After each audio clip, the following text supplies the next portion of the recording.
perang Hunain ini adalah perpanjangan atau kelanjutan dari perang Thaif. Karena itu ya mayoritas kebanyakan pelarian dari orang-orang Hawazin dan Sakif yang masuk ke sana bersama komandan tertinggi mereka, Malik bin Auf Ansari. Mereka bertahan di Taif, kemudian sesuai dari Hunain setelah selesai mengumpulkan harta rampasan di Ji'rana. Khalid bin Walid berangkat terlebih dahulu bersama 1.000 prajurit. Kemudian Rasulullah menyusul dengan melewati Nakhlah, Al-Yamaniyah, Qarnul Manazil hingga tiba di Liyah. Di sana ada benteng milik Malik bin Auf. Beliau pun memerintahkan untuk menghancurkan benteng itu, lalu melanjutkan perjalanan hingga di Thaif.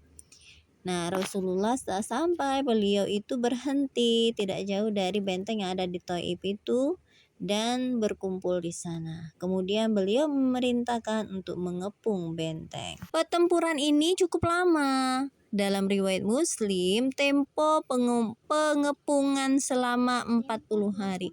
Tempo itu artinya waktu. Jadi waktu mengepung di sana ya, untuk menghancurkan benteng tersebut. Di dalam ruangan Malik bin Auf itu ada benteng. Nah, jadi dikepung ya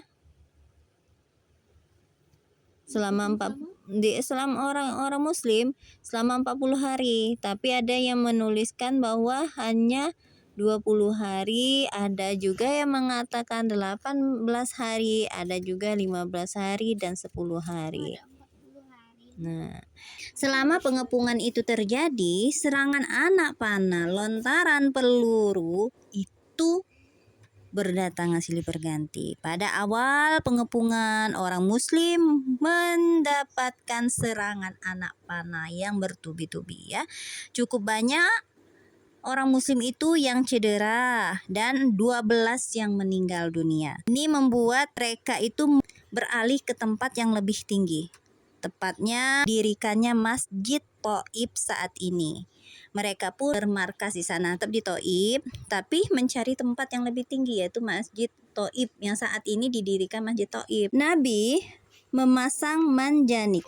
Manjanik itu artinya pelontar ya, ke arah penduduk Thaif yang ada di dalam benteng, lalu melontarkan peluru-peluru batu hingga dapat merontokkan sebagian dinding benteng, dan beberapa prajurit Muslim masuk ke dalam benteng lewat dinding yang sudah terlobangi tadi. Mereka masuk ke arah pagar benteng untuk membakarnya, tapi musuh melemparkan besi yang sudah dibakar panas ke arah orang-orang Muslim, dan anak panah ke arah orang Muslim yang masuk ke dalam benteng hingga dapat membunuh sebagian orang-orang Muslim. Makanya ada 12 tadi yang meninggal tadi. Sebagai bagian dari siasat perang, Rasulullah memerintahkan untuk menebangi pohon. Selain manjanik tadi, ya, Rasulullah siasatnya juga menebangi pohon anggur dan membakarnya. Pihak musuh dari penduduk Sakif pun memohon atas nama Allah dan hubungan kekerabatan agar penebangan pohon anggur tadi dihentikan. Lalu beliau pun mengabulkannya sambil berkata, siapapun yang mau turun dari benteng dan datang ke sini maka dia bebas. Maksudnya tuh minta pengampunan dari Rasul agar tidak diserang, agar anggur tadi, batang pohon anggur tadi tidak ditebang. Di sanalah kan mata pencarian mereka. Akhirnya dikasihlah oleh Rasulullah suatu pernyataan, siapapun yang mau turun dari benteng maka turunlah, maksudnya ya kesinilah, dia akan bebas. Itu. Ada 20 orang yang turun dari benteng dan mendatangi pasukan Muslim. Jadi dari penduduk Thaif itu 20 orang, hanya 20 orang. Di antaranya ada yang dijuluki Abu Bakrah, bukan Abu Bakar tapi Abu Bakrah. Kerjaannya memanjat dinding benteng Thaif lalu menjulurkan kerekan bundar untuk mengambil air minum. Maka beliau menjuluki Abu Bakrah, artinya tukang kerek. Tukang kerek tuh tukang ambil air, kerek air maksudnya. Lalu beliau membebaskan Abu Bakrah tadi dan setiap orang di antara mereka diserahkan kepada orang muslim yang 20 tadi, ya. Termasuk Abu Bakrah itu diserahkan untuk diberi makan karena sudah bebas kan. Tapi karena penyataan Rasul tadi, mereka jadi bebas. Makanya boleh diberi makan gitu. Setelah pengepungan berjalan sekian lama dan benteng tidak mudah ditaklukkan begitu saja, sementara musuh bisa bertahan di dalam benteng selama setahun. Jadi musuh dari penduduk Thaif tadi enggak kemana-mana selama setahun itu. Rasulullah pun meminta, akhirnya karena enggak keluar, benteng belum bisa ditaklukkan, mintalah pendapat dari Naufal bin Muawiyah al-Ad-Dali. Dia berkata, mereka adalah rubah di dalam lubang.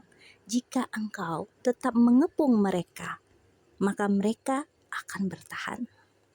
Tapi jika engkau tinggalkan mereka, maka mereka pun tidak akan berbahaya. Jadi percuma baik kalau mengepung, mereka akan tetap di sana. Iya, mereka tetap tersanat karena terbukti selama setahun mereka masih bertahan di dalam benteng. Nah, gitu. Iya. Pada saat itu pun Rasulullah bermaksud hendak meninggalkan benteng dan pergi. Beliau pun memerintahkan Umar bin Khattab untuk mengumumkannya kepada orang-orang. Insya Allah besok kita akan pergi. Didengerin nasihat dari Naufal bin Muawiyah ad-Dali tadi ya, pendapatnya Naufal tadi. Tapi ada yang keberatan dengan keputusan Rasul tadi. Mereka berkata, masa kita pergi begitu saja dan tidak menaklukkan benteng Thaif tadi? Maka Rasulullah bersabda, kalau begitu serbulah mereka.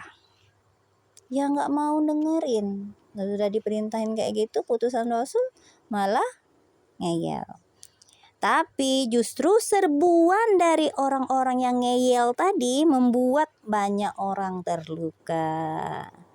Karena benteng itu lumayan kuat ya, maka beliau bersabda, insya Allah besok kita akan pergi. Nah, 2 kali jadi Rasulullah menyatakan seperti itu ya. Perintah ini membuat orang-orang yang tadinya ngeyel tadi merasa senang. Karena itu mereka pergi dan melihat hal itu Rasulullah tersenyum. Tuh sudah tahu tuh, kayak kalian sudah tahu rasanya. Ngeyel, masihlah ngeyel. Nah, sudah tahu akibatnya, maka mereka mau menerima, mereka pun pergi. Setelah pergi itu Rasulullah bersabda, ucapkanlah, kami pasrah, bertaubat, menyembah dan kepada Rabb kami memuji. Maksudnya sudah, sekarang yang bisa kita lakukan adalah pergi. Kita pasrahkan apa yang akan ditentukan atau ditakdirkan Allah untuk kita, kayak gitu. Ada yang berkata bahwa, wahai Rasulullah, berdoalah bagi kemalangan sakit. Maka beliau bersabda, ya Allah, berikanlah petunjuk kepada penduduk sakit dan limpahilah mereka.